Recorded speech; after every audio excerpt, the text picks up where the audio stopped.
جی اعوذ باللہ من الشیطان الرجیم، پناہ لیتا ہوں میں اللہ کی شیطان مردود سے۔ بسم اللہ الرحمن الرحیم، شروع اللہ کے نام سے جو بے حد مہربان نہایت رحم والے ہیں۔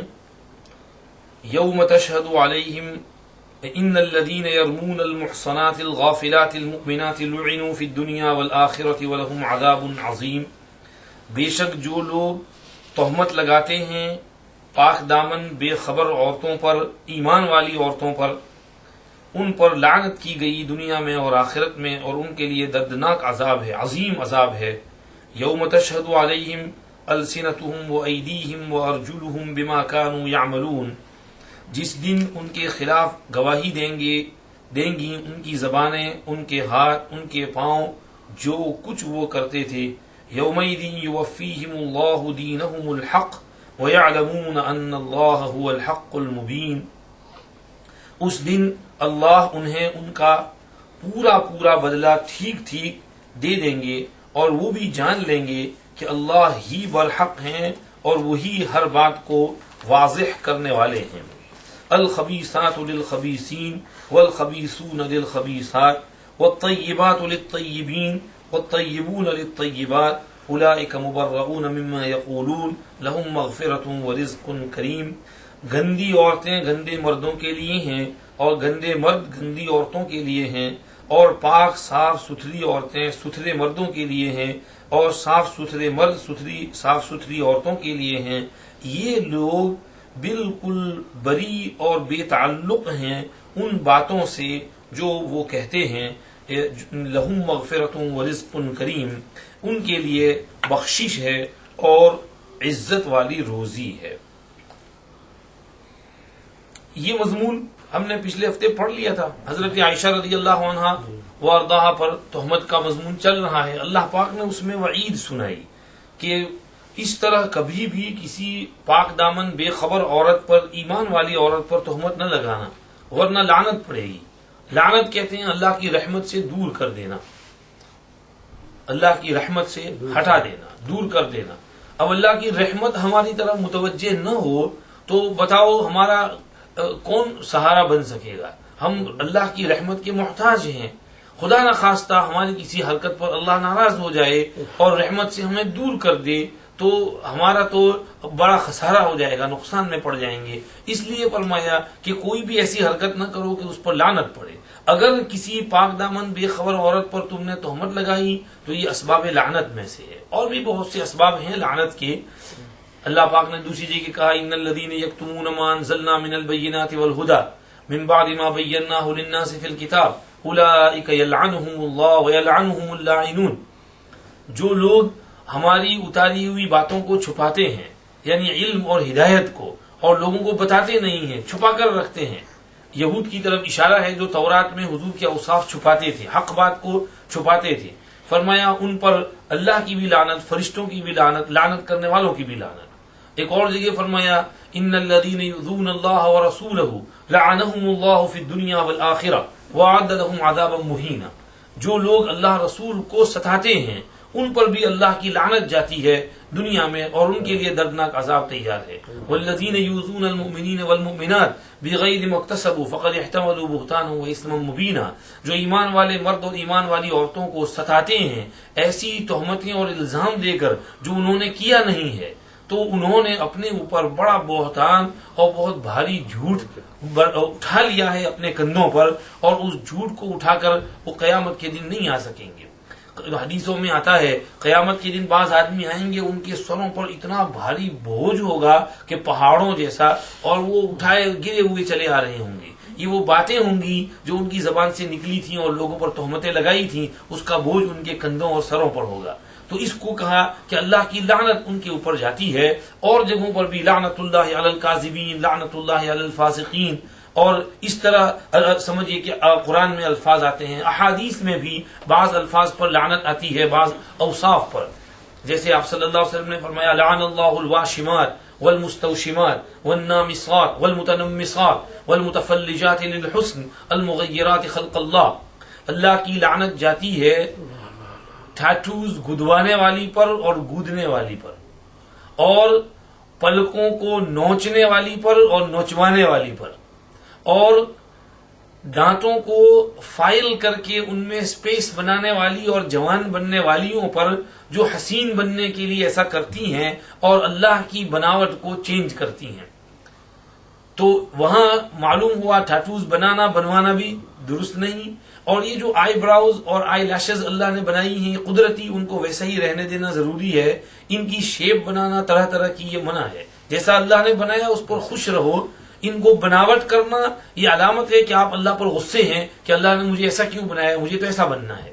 تو اللہ پر چونکہ اس میں غصہ لازم آتا ہے، اس لیے اس پر لعنت جاتی ہے۔ اور بھی لعن اللہ المتشبہات من النساء بالرجال والمتشبہین من النساء بالرجال، جو عورتیں مردوں سے مشابہت کریں، جو مرد عورتوں سے مشابہت کریں، ان پر بھی لعنت جاتی ہے۔ تو یہ بہت سی ایسی چیزیں آتی ہیں، ان پر یہ فرمایا گیا ہے۔ یہاں بھی کہا کہ جو لوگ پاک دامن بے خبر ایمان والی عورتوں پر تہمتیں لگاتے ہیں تو اللہ کی لعنت پڑ جاتی ہے۔ جب اللہ کی لعنت پڑ جاتی ہے تو پھر وہ کسی کام کے نہیں رہتے ہیں، پھر ان کا دل خیر کی طرف نہیں چلتا ہے، گناہ اور برائی کی طرف ہی چلتا ہے۔ اللہ ہماری حفاظت کرے۔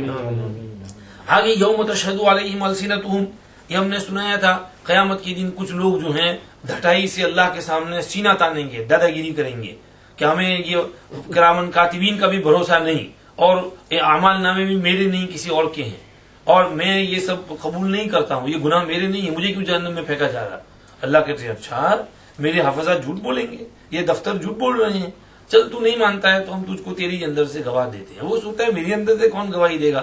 زبان بند، آنکھ بولے گی، کان بولیں گے، اور چمڑی بولے گی، اور ہاتھ بولیں گے، پاؤں بولیں گے، ران بولے گی، اور سارے گناہ۔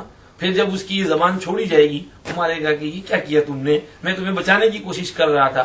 وہ بھی کہیں گے ہم کیا کریں، انطقنا اللہ الذی انطق کل شیء وهو خلقکم اول مرہ والیہ ترجعون۔ جو خدا ہر چیز سے بلواتا ہے اس نے ہمیں بھی بلوایا تو ہمیں بولنا پڑا، اسی نے تو پیدا کیا تھا پہلی بار، تم نے اس کو ماننا چاہیے تھا، اس کے حکم پر چلنا چاہیے تھا۔ تو یہاں سمجھیے کہ سب چیزیں وہاں پر ظاہر ہو جائیں گی، کر دی جائیں گی۔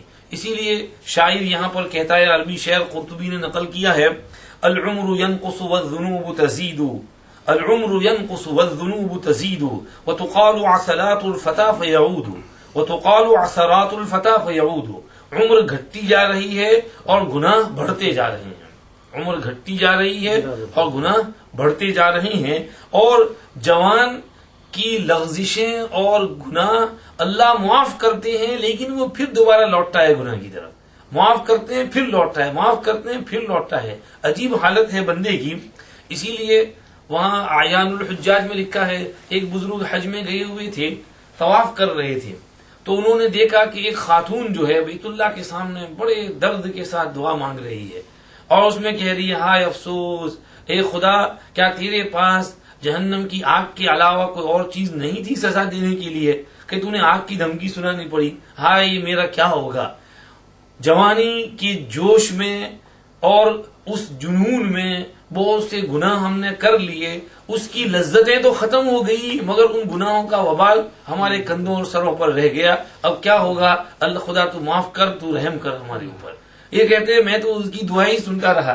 عجیب جملہ اس نے کہا کہ جوانی کے جنون اور جوش میں بہت سے گناہ کر لیے، اس کی لذتیں تو پوری ہو گئیں، چلی گئیں، اس وقت کی لذتیں ختم ہو گئیں، لیکن ان گناہوں کا وبال اپنے سر کے اوپر رہ گیا۔ اب کیا ہوگا میدان حشر میں؟ یہاں شاعر وہی کہہ رہا ہے، العمر ينقص والذنوب تزيد وتقال عثرات الفتى فيعود، هل يستطيع جحود ذنب واحد رجل جوارحه عليه شهود، هل يستطيع جحود ذنب واحد، کیا کوئی آدمی ایک بھی گناہ کے انکار کرنے کی طاقت رکھتا ہے، جبکہ جوارحہ علیہ شہود، خود اس کے جسم کے اعضاء اس کے خلاف گواہی دیں گے۔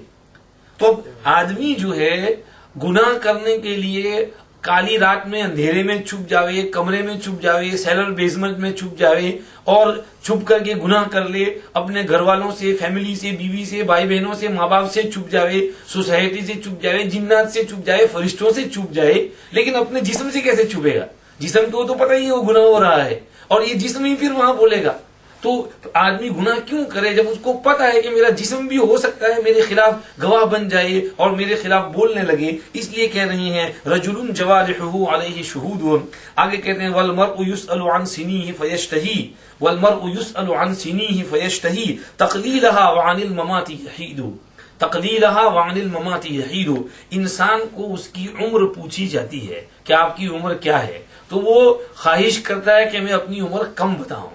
حالانکہ موت سے کوئی مفر نہیں, موت سے کوئی بھاگ نہیں سکتا, موت تو آنے ہی والی ہے, تو اپنی عمر کم بتانے کی ضرورت کیا ہے. پھر اپنا احساس پیدا کرو کہ میری عمر جو ہو گئی ہے, اللہ جو ہے مجھے معاف کرے اور نیک ہدایت توفیق دے. تو وہاں پر یہ ہے. معقل ابن یسار رضی اللہ عنہ کی یہاں روایت ہے کہ آپ صلی اللہ علیہ وسلم نے ارشاد فرمایا لیس من یوم یأتی علی ابن آدم الا ینادی فیہ یا ابن آدم انا خلق جدید وانا فیما تعمل غدا علیک شہید فاعمل فی خیرا اشہد لک به غدا فانی لو قد مضیت لم ترنی ابدا وتقول اللیل مثلہ. جو دن بھی انسان کی زندگی میں آتا ہے تو وہ دن پکارتا ہے اے آدم کے بیٹے انا خلق جدید, میں تیرے لیے ایک نئی مخلوق ہوں, نیا دن آیا ہوں. وانا فیما تعمل غدا علیک شہید, اور میرے اندر تو جو بھی عمل کرے گا آئندہ کل میں اس کی گواہی دوں گا. فاعمل فی خیرا, تو میرے اندر نیک کام کر. اشہد لک به غدا, کل میں تیرے لیے نیکی کی گواہی دوں گا. فانی لو قد مضیت لم ترنی ابدا, اس لیے کہ میں جب چلا گیا اور سورج ڈوب گیا تو مجھ کو کبھی بھی نہیں دیکھ سکے گا, کیونکہ میں واپس نہیں آؤں گا. میں جب گیا سو گیا. پھر رات بھی ایسے ہی بولتی ہے اے ابن آدم, وہی میسج کہ میں ایک نئی رات تجھ کو ملی ہوں, تو اس کے اندر کچھ نیک عمل کر لے, تہجد پڑھ لے, کچھ ذکر فکر تلاوت کر لے, دعائیں کچھ مانگ لے, اس لیے کہ میں تیرے لیے گواہی دوں گا قیامت کی, دوں گی. رات کہتی ہے گواہی دوں گی قیامت کے دن, اور جب میں گزر گئی تو میں واپس تیری زندگی میں کبھی نہیں آؤں گی. تو اس لیے رات دن بھی وہاں پر گواہی دینے والے ہیں, وہ بھی بولیں گے, زمین بھی گواہی دے گی, اور سمجھیے کہ رات دن بھی گواہی دیں گے, انسان کے اعضائے جسم بھی گواہی دیں گے. اس کو اللہ نے کہا یوم تشہد علیہم, وہاں پر بہت سے گواہ لائے جائیں گے, ان میں ہاتھ, پاؤں اور زبانیں, یہ بھی گواہی دیں گے. اور پھر اللہ پاک یوفیہم اللہ دینہم الحق, اللہ پاک بالکل صحیح اور حق بدلہ دے دیں گے. کسی پر ظلم نہیں کریں گے, بلکہ جتنا کیا ہے اسی حساب سے بدلہ دیں گے, اور وہ جان لیں گے کہ ان اللہ هو الحق المبین, اللہ ہی حق ہے اور بات واضح کرنے والے ہیں. آگے اللہ نے کہا الخبیثات للخبیثین والخبیثون للخبیثات. یہ قدرت کا نظام ہے. گندی عورتیں گندے مردوں کے لیے, گندے مرد گندی عورتوں کے لیے, پاک مرد پاک عورتوں کے لیے, پاک عورتیں پاک مردوں کے لیے. دنیا کا یہ نظام ہے, دیکھ لیجئے. اور جو شریف طبیعت کا ہوتا ہے اس کا میلان بھی شریف کی طرف ہی ہوتا ہے. صرف مسلمان کو نہیں لو, غیر مسلم میں بھی لو. غیر مسلموں میں بھی بعض کی طبیعت میں خباثت ہوتی ہے, تو ان کو خبیث ہی اچھے لگتے ہیں. ان کو وہی شراب, ڈرگز, پروسٹیٹیوشن, ڈسکو, کسینو, یہ مزاج اچھا لگتا ہے. فرائیڈے نائٹ ہوتی نہیں ہے کہ بھاگے جا رہے ہیں. لیکن ان میں بھی جو شریف ہوتے ہیں وہ گھر میں رہنے والے ہوتے ہیں. اچھی شریف لڑکی ہے, نرسری میں جاب کرتی ہے اچھا سا, اور اچھا سا بوائے فرینڈ ہے, ٹھیک ٹھاک سے رہتی ہے, شادی کرتی ہے, ٹھیک ٹھاک سے زندگی گزارتے ہیں, 2 بچے ہو گئے, کھا پی کے اچھی زندگی گزار رہے ہیں. بوڑھے ہو جاتے ہیں پھر بھی ایک دوسرے کا ساتھ دیتے ہیں اور مرتے دم تک ساتھ رہتے ہیں. تو ان میں بھی جو ان کی مزاج میں گندگی ہوتی ہے ان کو گندگی اچھی لگتی ہے, جن کے مزاج میں شرافت ہوتی ہے ان کو شرافت ہی اچھی لگتی ہے. غیر میں تو ہے, مسلمان میں بھی آپ دیکھ لیجئے. اور سمجھیے کہ جہاں مزاج میں خباثت ہوگی تو خباثت کی طرف ہی طبیعت چلے گی. اسی کو ایک حدیث کے اندر آپ صلی اللہ علیہ وسلم نے فرمایا الارواح جنود مجندۃ فما تعارف منها ائتلف وما تناکر منها اختلف. روحوں کی مثال ایسی ہے جیسے لشکر کے ٹولے جو ایک میدان میں جمع ہوں. تو بڑا لشکر ہو تو چھوٹے چھوٹے بٹالین اور گروپس ہوتے ہیں, اور ہر گروپ والے اپنے اپنے گروپ کے ساتھ جوائن اور کنیکٹڈ ہوتے ہیں, اور چھوٹے چھوٹے بیچز اور گروپس میں پھر بڑا لشکر بنتا ہے. تو روحوں کی مثال بھی ایسی ہی ہے کہ عالم ارواح میں اللہ نے جو روحیں رکھی ہیں تو ان کے اس طرح سے گروپس اور ٹولے رکھے ہیں. تو عالم ارواح میں جن روحوں میں انسیت ہوئی تھی تو دنیا میں آ کر بھی وہ ایک دوسرے سے مانوس رہتی ہیں، اور وہاں جن روحوں میں ایک دوسرے سے نفرت اور سمجھیے کہ دوری ہوئی تھی وہ دنیا میں آ کر بھی ایک دوسرے سے دور رہتے ہیں. تو سمجھیے کہ اگر کوئی نیک روح عالم ارواح میں نیک تھی تو دنیا میں آ کر بھی وہ نیکوں کے پاس رہتی ہے، اور اس کو مسجد میں آنا اور نمازیں پڑھنا، قرآن شریف پڑھنا، تلاوت کرنا، یہ چیزیں اچھی لگتی ہے، اور اس کو سمجھیے کہ گندے کام، گندی حرکتیں بری لگتی ہیں. لیکن وہاں جو گندی تھی تو اس کو اگر کہا جائے کہ دنیا میں آ کر کے نماز پڑھو، مسجد چلو، تو کہے گا نہیں بابا یہ میرا کام نہیں ہے، یہ مسجد جانا میرے لیے مشکل ہے، اور کام میں کر سکتا ہوں، یہاں بھی جا سکتا ہوں، وہاں بھی مسجد میں نہیں جا سکتا، اس لیے کہ وہ اس کو وہاں عالم ارواح میں ہی وہ نفرت ہو گئی تھی، دوری ہو گئی تھی نیک کاموں سے. تو وہاں جس کا جوڑ اس کا دنیا میں بھی جوڑ، وہاں جس کا انجوڑ انبن اس کا دنیا میں بھی انبن. اس کو اللہ یہاں کہہ رہے ہیں کہ بھئی وہ وہاں سے قدرت کا ایک نظام چل رہا ہے. اسی کو کسی نے کہا وہاں کند ہم جنس با ہم جنس پرواز، کبوتر وا کبوتر باز با باز، کہ ہم جنس اپنے ہم جنس کے ساتھ ہی اڑتا ہے، کبوتر کبوتر کے ساتھ اڑتا ہے، باز باز کے ساتھ. دنیا ہوا میں جب یہ اڑتے ہیں تو کبوتروں کا فلاک الگ اڑتا ہے، اور فالکن اور کائٹس جو ہیں وہ الگ اڑتے ہیں، اور دوسرے الگ اڑتے ہیں. تو جس طرح ان میں ایک طرح کی سمجھیے کہ جوڑ ہے، دنیا میں بھی خدا نے اس کا نظام ایسا ہی رکھا ہے کہ وہ جن کی طبیعت میں خباثت ہے، گندگی، خباثت جو ہے وہ ایک اور صفت ہے، وہ شرارت سے بھی آگے ہے. ایک مرتبہ حضرت شیخ رحمۃ اللہ علیہ کے یہاں غالباً مدرسے میں کچھ طلبا نے کچھ سمجھیے کہ شرارت کی ہوگی، پتہ نہیں گڑبڑ سڑبڑ ڈمال ٹرائی ایسا کچھ. تو وہاں کسی نے پوچھ لیا کہ حضرت کیا پچھلے زمانے میں بھی طلبا ایسے شریر ہوتے تھے؟ تو حضرت نے فرمایا بھائی پچھلے زمانے میں طلبا میں شرارت تو ہوتی تھی، خباثت نہیں ہوتی تھی. شرارت تو کر لیتے تھے لیکن خباثت نہیں کرتے تھے. یہ گندگی اور مزاج میں گندگی، میل، کینہ، دشمنی، عداوتیں، ریونج، اور یہ چیزیں یہ مزاج میں نہیں ہوتی تھی. تو اب جو ہے حضرت فرما رہے ہیں کہ طلبا کا مزاج کچھ عجیب سا ہو گیا ہے، یہ عادتیں پیدا ہو گئی ہیں. یہ وہاں کی بات ہے جب کہ کسی زمانے میں بہت گڑبڑ ہوئی تھی، اس پر حضرت نے یہ بات کہی تھی. تو اس سے سمجھ میں آتا ہے کہ ایک شرارت الگ، خباثت جو ہے اس سے بھی اعلیٰ درجے کی ہے. اللہ پاک خباثت سے اور خبیث گندی حرکتوں سے ہماری حفاظت کرے. تو اللہ اس کو یہاں کہہ رہے ہیں کہ گندی عورتیں گندے مردوں کے لیے، اور گندے مرد گندی عورتوں کے لیے، ان کا مزاج ادھر ہی چلتا ہے. اب آگے اللہ کے پاک پیغمبر صلی اللہ علیہ وسلم تو تمام پاک پاکیزہ لوگوں کے رئیس اور سردار اور امیر ہیں. ان سے بڑھ کر پاک پاکیزہ انسان کو اس دنیا میں آیا ہی نہیں، اس دھرتی پر پاؤں رکھا ہی نہیں. تو ان کی بیویاں بھی جو ہوں گی وہ سب کیسی ہوں گی؟ پاک اور پاکیزہ ہوں گی. اسی لیے نبی کریم صلی اللہ علیہ وسلم نے ایک حدیث کے اندر ارشاد فرمایا ما بغت امرأۃ نبی قط، کبھی بھی کسی نبی کی بیوی نے زنا نہیں کیا. ما بغت، بغا یبغی بغین کے معنی زنا کرنا، پروسٹیٹیوشن کرنا، بدکاری کرنا. تو کسی بھی نبی کی بیگم نے کبھی بھی زنا نہیں کیا ہے. یعنی کفر تو رہا ہے کیونکہ نبی جو ہے نبوت سے پہلے شادی کر چکا ہے، تو اس وقت تو ابھی وہ نبی نہیں تھا. تو اس نے شادی کی 18-20 سال کی عمر میں. اس کے بعد جب وہ 40 سال کے ہوئے تو اللہ نے ان کو نبوت سے سرفراز فرمایا. اب ہو سکتا ہے ان کی بیوی جو ہے ان کو نبی نہ مانے، لیکن نبی کی بیوی جو ہے بدکار کبھی نہیں ہوئی ہے، اس لیے کہ اس سے پھر نبی کا نطفہ غلط جگہ پہ جائے گا. تو اللہ پاک نے سمجھیے کہ حضرت نوح علیہ السلام کی بیوی، لوط علیہ السلام کی بیوی کافرہ تھیں، عذاب میں مبتلا ہوئی، مگر بدکار نہیں تھی. تو کبھی بھی کسی نبی کی بیوی نے زنا نہیں کیا ہے. زنا تو دور کی بات رہی، زنا کے مقدمات میں احتلام ہے. نبی کی بیویوں کو احتلام بھی نہیں ہوتا، اس لیے کہ احتلام اور ویٹ ڈریم یہ بھی شیطانی اثر سے ہوتا ہے. اور بھی اسباب ہیں لیکن مین ریزن اس کا شیطانی اثر ہے. اب اللہ پاک نے نبی کی بیویوں کو اس اثر سے بھی محفوظ رکھا. ایک حدیث میں آتا ہے حضرت نبی پاک صلی اللہ علیہ وسلم تشریف فرما ہیں، ام المومنین ام سلمہ رضی اللہ عنہا بھی بیٹھی ہوئی ہیں، حضرت عائشہ بھی ہیں. ایک خاتون آئیں ام سلیم الانصاریہ، انہوں نے ایک مسئلہ پوچھ لیا. حضرت عائشہ کہتی ہیں کہ انصار کی عورتیں بڑی اچھی عورتیں تھیں، حیا اور شرم ان کو مسئلہ پوچھنے سے روکتی نہیں تھی.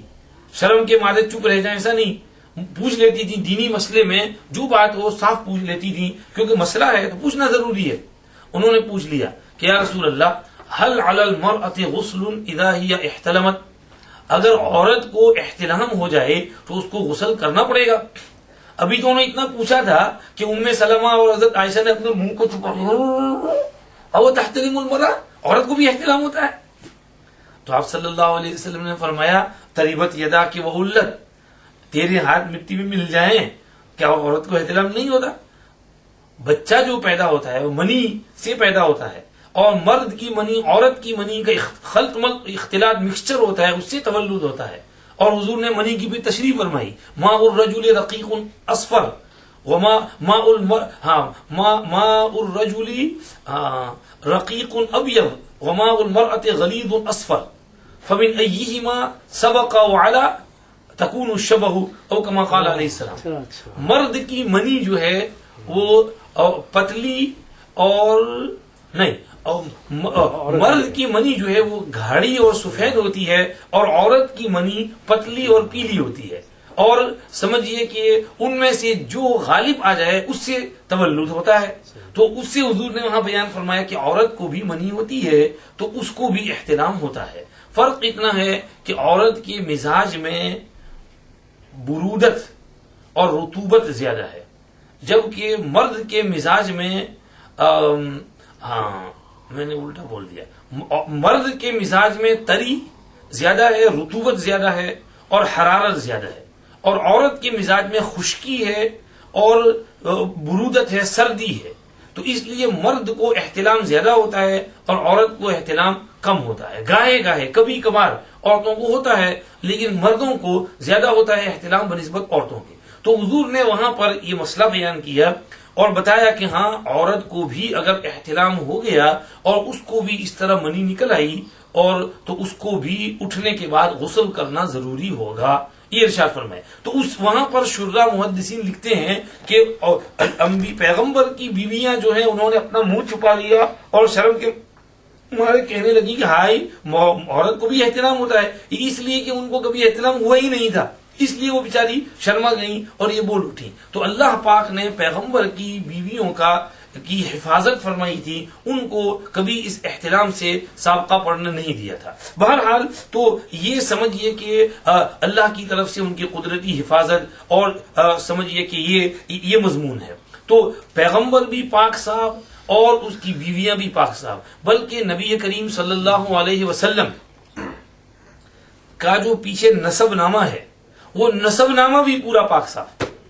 بیہقی کی ایک روایت میں آپ صلی اللہ علیہ وسلم نے فرمایا ولدت من نکاح ولم اولد من سفاح، میری پیدائش نکاح سے ہوئی ہے اور میری پیدائش بدکاری سے نہیں ہوئی ہے۔ یعنی حضور سے لے کر پیچھے آدم علیہ السلام تک جتنے باپ دادے آئے ہیں سب میں نکاح اور ازدواجی رشتہ قائم ہوا تھا، کہیں پر بھی زنا نہیں آیا۔ حالانکہ زمانے جاہلیت میں اس کو کوئی عیب نہیں جانتے تھے، لیکن اللہ نے قدرتی طور پر حفاظت فرمائی، کیونکہ رسول پاک صلی اللہ علیہ وسلم سید الاولین والآخرین تھے، خاتم الانبیاء والمرسلین، رحمت للعالمین تھے۔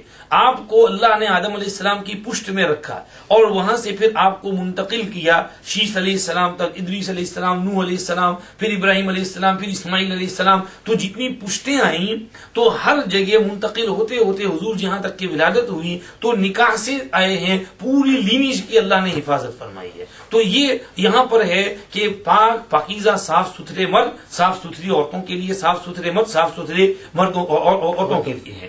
اب یہاں حضرت عائشہ رضی اللہ عنہا پر تہمت لگی تھی جس کا ہم 2-3 ہفتے سے یہ سن رہے ہیں۔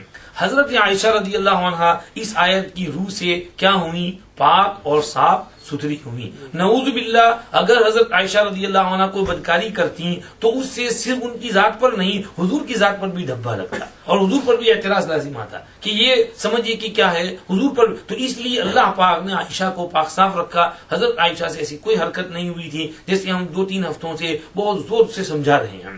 حضرت عائشہ کی مختصر سیرت یہاں سمجھ لینی چاہیے تاکہ ان کا مقام اور ان کی پروفائل اور ان کا سمجھیے کہ عظمت اور احترام ہمارے دلوں میں بیٹھے۔ حضرت عائشہ رضی اللہ عنہا کی ولادت سن 4 نبوت میں ہوئی ہے، یعنی حضور پاک صلی اللہ علیہ وسلم نبی بنے، حضرت عائشہ کے والد ابو بکر صدیق سب سے پہلے مسلمان ہوئے تو ان کے گھر میں حضرت عائشہ کی ولادت ہوئی ام رومان کے بطن سے۔ ان کی والدہ کا نام ام رومان ہے اور دونوں مسلمان، صدیق اکبر بھی مسلمان اور حضرت عائشہ بھی مسلمان۔ حضرت عائشہ فرمایا کرتی تھی کہ تمام ازواج مطہرات میں یہ صرف میرے لیے فخر کی چیز ہے کہ میری ماں اور میرے باپ دونوں مسلمان ہیں، باقی اور ازواج میں سے کسی کے بھی دونوں مسلمان نہیں، ایک مسلمان ہے تو دوسرا نہیں، لیکن میرے الحمدللہ دونوں مسلمان ہیں۔ حضرت عائشہ رضی اللہ عنہا جب سن 4 نبوت میں تو پیدائش ہوئی، اب 6 سال کی ہوتی ہیں، تقریباً سن 10 نبوت کی، تو اس وقت آپ صلی اللہ علیہ وسلم کی منگنی وہاں pہنچتی ہے حضرت خدیجہ کے انتقال کے بعد۔ قصہ یہ ہوا کہ حضرت خدیجہ رضی اللہ عنہا کا انتقال ہو گیا، آپ صلی اللہ علیہ وسلم بہت اداس، طبیعت پریشانی، بے چینی، ابو طالب کا بھی انتقال ہوا اور 3 دن بعد خدیجہ کا انتقال ہوا، پریشانی در پریشانی ہو گئی۔ گھر میں بچیاں ہیں، حضرت زینب ہیں، رقیہ ہیں، ام کلثوم ہیں، فاطمہ ہیں، تو خولہ بنت حکیم الانصاریہ ایک خاتون ہیں قریش کی، وہ آئیں اور کہنے لگی یا رسول اللہ آپ شادی کیوں نہیں کر لیتے؟ آپ صلی اللہ علیہ وسلم نے فرمایا کس سے کروں؟ فرمایا کہ کیا مسئلہ ہے، اگر آپ کنواری سے کرنا چاہیں تو آپ کے دوست ابو بکر کی بیٹی ہے، اور اگر بیاہی ہوئی سے کرنا چاہیں تو سودا بنت زمع ہے، بیوہ ہو گئی ہیں، اسے آپ کر سکتے ہیں۔ تو حضور نے فرمایا اچھا تو جاؤ تم ہی کچھ بات چیت کرو آگے۔ تو خولہ بنت حکیم یہ ابو بکر صدیق کی یہاں آئی اور کہا کہ بھئی میں جو ہے بہت برکت والی منگنی لے کر آئی ہوں حضور کی طرف سے۔ تو صدیق اکبر رضی اللہ عنہ نے کیا جواب دیا؟ انہوں نے کہا 1 منٹ، عائشہ کی منگنی آلریڈی ایک جگہ ہو چکی ہے، مطعم ابن عدی نے اپنے بیٹے جبیر کے لیے مجھ سے منگنی کی ہے اور میں نے ان کو اس بات میں جواب دے دیا ہے، اب حضور کی طرف سے منگنی آئی ہے تو میں پہلے ادھر سے معاملے کی صفائی کر لوں پھر جواب دوں گا۔ خولہ نے کہا بہت اچھا، بات ہو گئی۔ حضرت خولہ رضی اللہ عنہ تو یہاں سے حضرت سودا کے یہاں آ گئی اور سودا سے پوچھا، سودا بنت زمع کے گھر والوں نے منظور کر لیا۔ ادھر صدیق اکبر رضی اللہ عنہ وہاں گئے مطعم ابن عدی کے یہاں، انہوں نے کہا تشریف لائیے، کیا کیسے آنا ہوا؟ بھائی تم نے جبیر کے لیے عائشہ کی منگنی کی تھی تو میں ذرا معلوم کرنے آیا ہوں تمہاری کیا رائے ہے۔ انہوں نے کہا ہاں ہم نے منگنی تو کی تھی لیکن اس وقت جو ہے ہمارا کچھ ارادہ تبدیل ہو رہا ہے، کچھ بدل رہا ہے۔ صدیق نے کہا بس مجھے یہی سننا تھا، اور بات ہو گئی۔ اس کے بعد آئے خولہ کو جواب دے دیا کہ حضور کی منگنی منظور ہے۔ اب جو ہے حضرت عائشہ رضی اللہ عنہ کا نکاح پڑھ لیا گیا، ابھی 6 سال کی تھی اور نکاح ہو گیا، بات تو آئی۔ ادھر حضرت سودا کا نکاح بعد میں ہوا، پہلے نکاح ہوا حضرت عائشہ کا، بعد میں نکاح ہوا حضرت سودا کا، لیکن حضرت سودا چونکہ بیوہ تھی، بڑی تھی، ان کی رخصتی فوراً ہو گئی اور وہ حضور کے گھر آ گئیں۔ پھر حضور نے وہ مکی زندگی کے باقی سال جو ہیں 2.5-3 سال حضرت سودا کے ساتھ وہاں گزارے، بیٹیاں بھی آپ کی وہاں۔ اس کے بعد آپ صلی اللہ علیہ وسلم نے ہجرت فرمائی، مدینہ منورہ تشریف لائے، تو یہاں سمجھیے کہ پہنچنے کے بعد تقریباً 6 یا 7 مہینے بعد حضرت عائشہ بھی آ گئی اور انہوں نے بھی ہجرت کر کے آ گئی تھی۔ اب جو ہے یہاں آ کر حضرت عائشہ کچھ بیمار ہو گئی، بخار بہت چڑھا، مدینہ کی سردی اور بخار کی وجہ سے ان کے کچھ بال بھی چھوٹے ہو گئے، طبیعت بھی نڈال ہو گئی، سبھی بیمار ہو گئے، سبھی مہاجر بیمار ہو گئے تھے کیونکہ مکہ کی ہوا اور مدینہ منورہ کی آب و ہوا میں فرق تھا، تو سب مہاجر۔ حضور نے دعا فرمائی کہ اللہ یہ وبا جو ہے اس کو یہاں سے منتقل کر دے، وبا چلی گئی دوسری جگہ، مدینہ ذرا اور تندرستی والا ہو گیا، ان کی طبیعتیں ٹھیک ہونے لگیں۔ تو حضرت عائشہ رضی اللہ عنہ کہتی ہیں کہ میری امی نے جب مجھے رخصت کرنے کا ارادہ کیا تو انہوں نے مجھے مختلف خوراک کھلائے، تو ان میں سب سے زیادہ فائدہ جو ہوا وہ کھجور اور کھیرہ سے ہوا، اور یہ میلن، تو کھجور میلن دونوں کو مکس کر کے کھلایا، اس سے طبیعت ذرا تھوڑی فروا ہو گئی، جیسے ہمارے یہاں دودھ جلیبی کھلاتے ہیں۔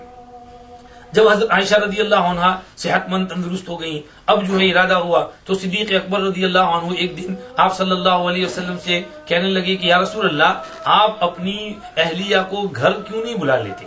اس کو ذرا بند کر دو آپ سے، آپ اپنی اہلیہ کو گھر کیوں نہیں بلا لیتے؟ تو حضرت نبی پاک صلی اللہ علیہ وسلم نے اخراجات کا عذر کیا کہ بھئی میں اس کو گھر بلاؤں، ابھی میرے پاس خرچہ ورچہ نہیں ہے اس کا۔ تو صدیق اکبر رضی اللہ عنہ نے کہا آپ فکر کیوں کرتے، خرچہ میں دوں گا سارا۔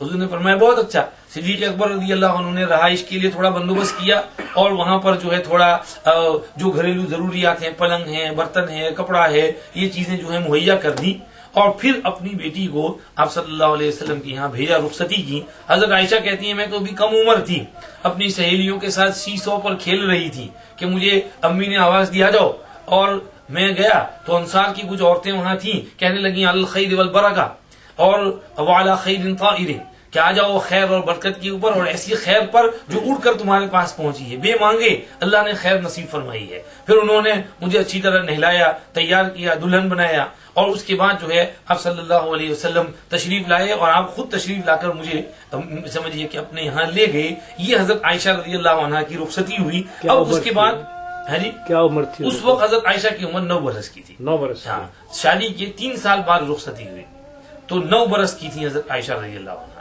اب کوئی اس زمانے میں پوچھے کہ 9 برس کی بچی کی رخصتی کیسے کر لی، ہم کہیں گے سوری، اس زمانے کے معاشرے کو اس زمانے پر قیاس نہ کرو، ہر زمانہ الگ الگ ہوتا ہے۔ ان کے یہاں رخصتی کا دار و مدار ایج کے اوپر تھا ہی نہیں، صحت تندرستی کے اوپر دار و مدار تھا۔ تو آج بھی ہم دیکھتے ہیں 10-11 سال کی بچیاں خوراک اچھا دیا جائے تندرست ہو جاتی ہیں، جوان ہو جاتی ہیں، اور ہمارے ہندو پاک کی بعض بچیاں 15-17 سال کی ہوں پھر بھی چھوٹی چھوٹی نکی نکی لگتی ہیں، اور یہاں کی بچیاں ذرا اچھا خوراک ہو، بادام پستہ وغیرہ، تو اچھی ان کی صحت مند ہو جاتی ہیں۔ تو یہ دار و مدار جو ہے رخصتی کا اور نکاح کا عمر کے اوپر ہے ہی نہیں، صحت تندرستی کے اوپر ہے۔ حضرت عائشہ نہایت صحت مند تندرست ہو گئی، رخصتی ان کی والدین نے کرا دی۔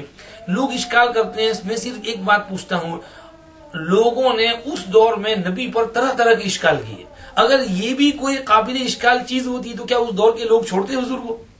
ضرور ان کو تو موقع مل جاتا کہ دیکھو محمد نے بہت چھوٹی بچی سے شادی کر لی، لیکن کسی نے ایک دفعہ بھی ایسا نہیں کہا کہ محمد نے اتنی چھوٹی بچی سے کیوں شادی کی، وہ رواج تھا۔ اور میں نے اسی لیے سنایا کہ حضرت عائشہ کی پہلے سے ایک جگہ منگنی آلریڈی ہو چکی تھی، وہ منگنی فسخ ہو کر کے پھر حضور کی منگنی منظور ہوئی ہے، معلوم ہوا وہاں رواج تھا اس کا۔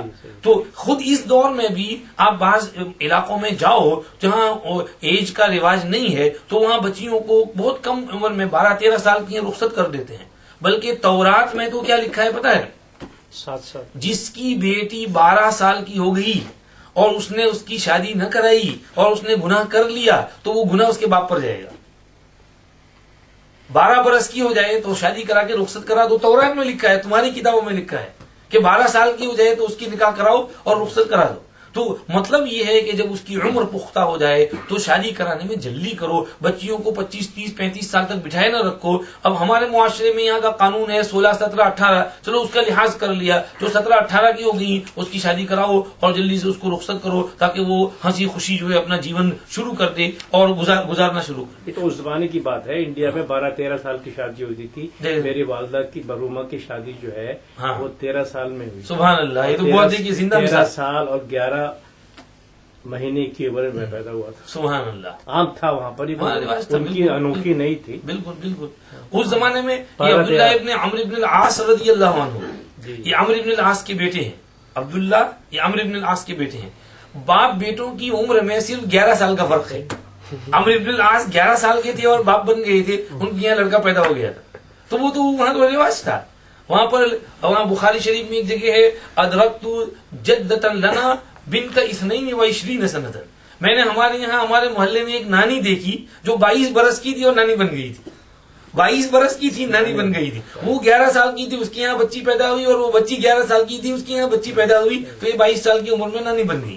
تو وہاں تو تھا ایسا رواج۔ تو ہمارے اس کلچر کو دیکھ کر کے ہم ہمارے نبی کے اوپر کیسے اعتراض کر سکتے ہیں کہ وہاں کیوں اتنی چھوٹی عمر میں شادی کی؟ بالکل یہ میرے ذہن میں الحمدللہ کبھی کوئی اشکال اس پر آیا ہی نہیں ہے، اور آنا بھی نہیں چاہیے بحیثیت مسلمان کے، ورنہ ہمارا ایمان خطرے میں پڑ جاتا ہے۔ حضرت عائشہ رضی اللہ عنہا کا سمجھیے کہ یہ ہے حضور کی رخصتی ہو گئی۔ آگے حضرت عائشہ رضی اللہ عنہا حضور کے ساتھ سمجھیے کہ حضور کی وفات تک سن 11 ہجری تک حضور کے ساتھ رہتی ہیں، تقریباً 9-10 سال کا عرصہ۔ جی، تو دوسری بات آصف بھائی نے بھی اچھی یاد دلائی کہ نبی پاک صلی اللہ علیہ وسلم کی حضرت عائشہ کی جو شادی ہوئی ہے وہ آپ نے خود نہیں کی ہے، اللہ نے کرائی ہے۔ ایک حدیث کے اندر مشکاہ شریف میں ہے کہ حضرت عائشہ رضی اللہ عنہا سے حضور نے کہا کہ فرشتہ خواب میں میرے پاس تیری تصویر لے کر آتا اور کہتا یہ آپ کی زوجہ ہے۔ میں دیکھتا کہ یہ تو مجھے تعجب ہوتا، میں کہتا ان یکو ھذا من عند اللہ یمضی، اگر یہ خدائی فیصلہ ہے تو ہو کر رہے گا۔ تو یہ پیغمبر کا خواب جو ہے، ابراہیم علیہ السلام نے بھی اسماعیل علیہ السلام کو ذبح کیا تھا تو وہی تو نہیں آئی تھی، خواب دیکھا تھا، 3 رات خواب دیکھا تھا، پھر ذبح کرنے لے گئے تھے. تو پیغمبر کا خواب بھی وہی ہوتا ہے.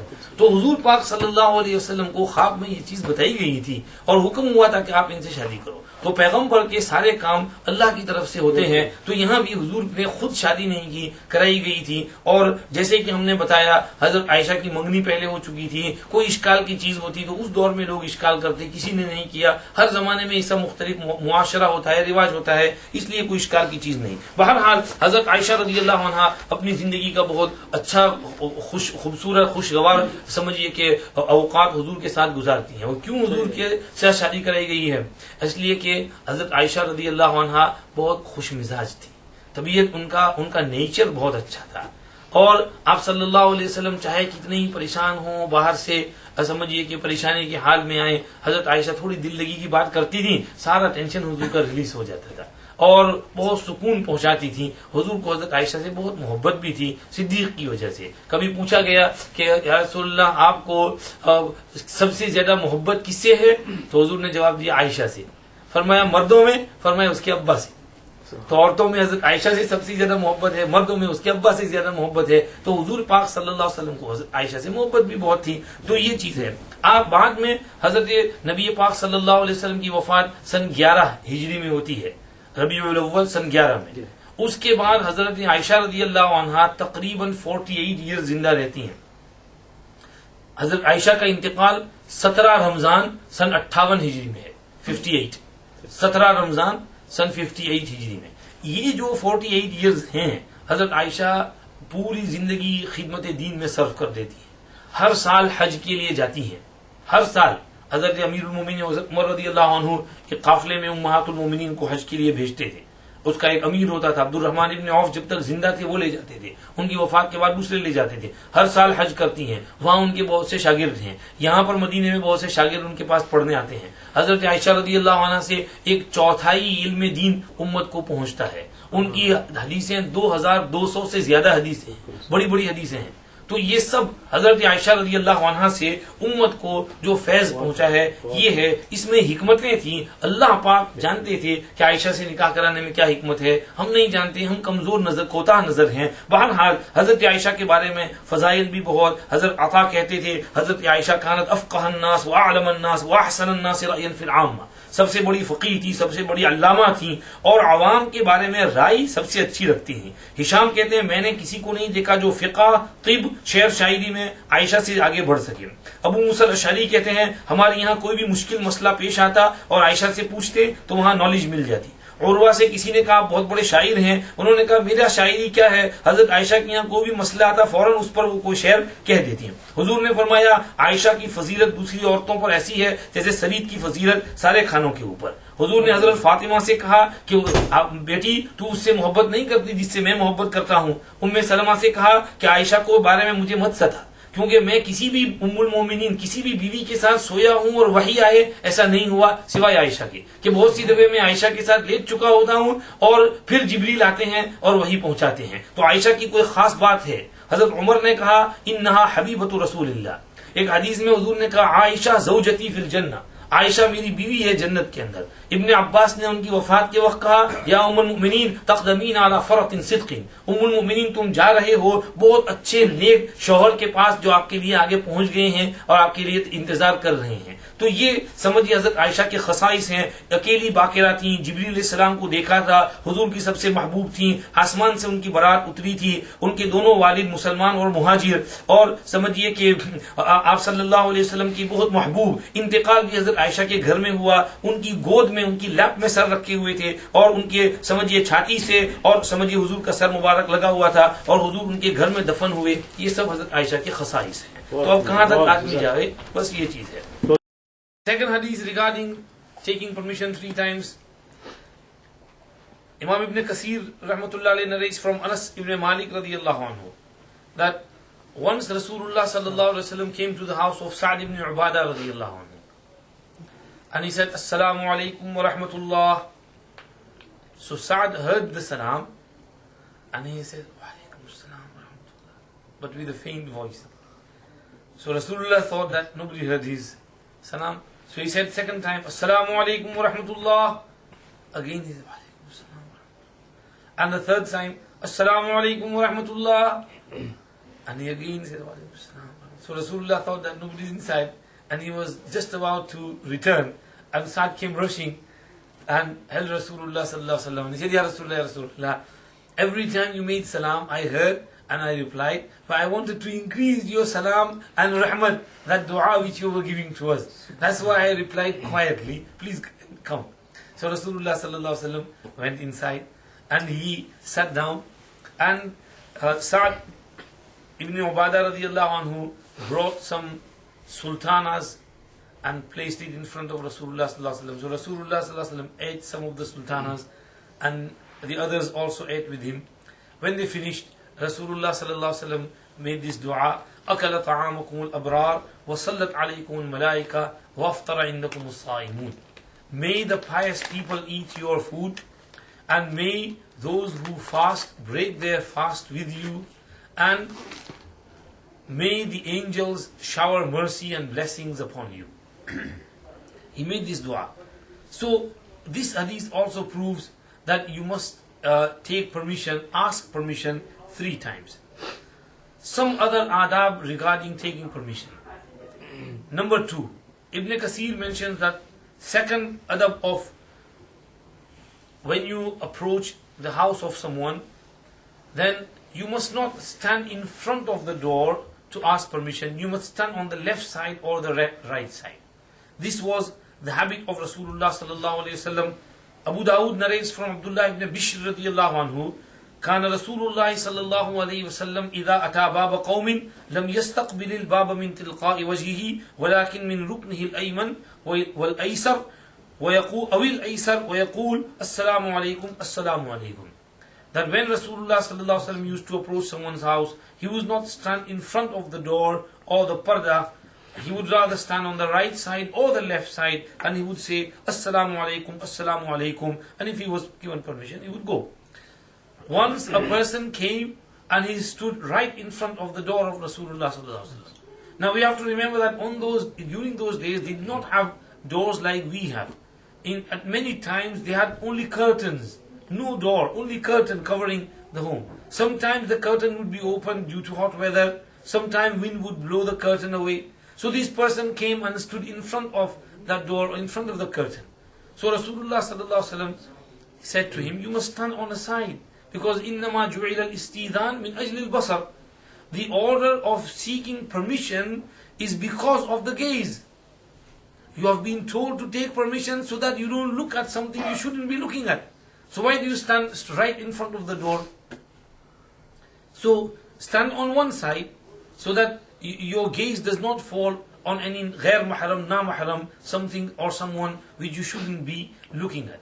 This also shows that when you go to someone's house, you should not look through the window what they are doing, or you should not peep through the letterbox.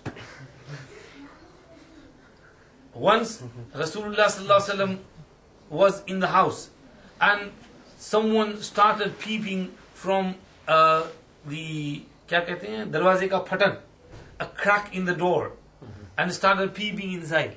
And Rasulullah sallallahu alaihi wasallam had this something with which he would scratch the back, like this hand we have, and you wooden hand, and you have midra, it's called in Arabic. So he was scratching his head or his back with that, and he looked at that, he saw that person. So Rasulullah sallallahu alaihi wasallam said, if I had seen you before, I would have poked this in your eye. Why do you peep into people's houses? And he said that if someone was peeping in your home and you threw something at him and you kya kehte hain, aankh phod de, blinded, you hurt his eye, then even that you would not have to pay any diyat or compensation for it, because it was his fault. Why was he peeping through the door when he is told not to do so? So this is another adab, that you do not peep and you stand on one side when you go. Number 4, the fourth adab regarding this is that when you knock on the door and you are asked your name, you should say your name. Jabir ibn Abdullah says, once I came to Rasulullah sallallahu alaihi wasallam and I asked permission, and he said, who is it? And I said, Ana, it's me. So Rasulullah sallallahu alaihi wasallam said, Ana, what is me? You say your name. How do I know who that person is? Because if everybody says this me, then how is the person going to know who is that person? So if your name is asked, then you must say, my name is Abdullah, my name is Abdul Rahim. Then the other person can know that, yes, oh, this is the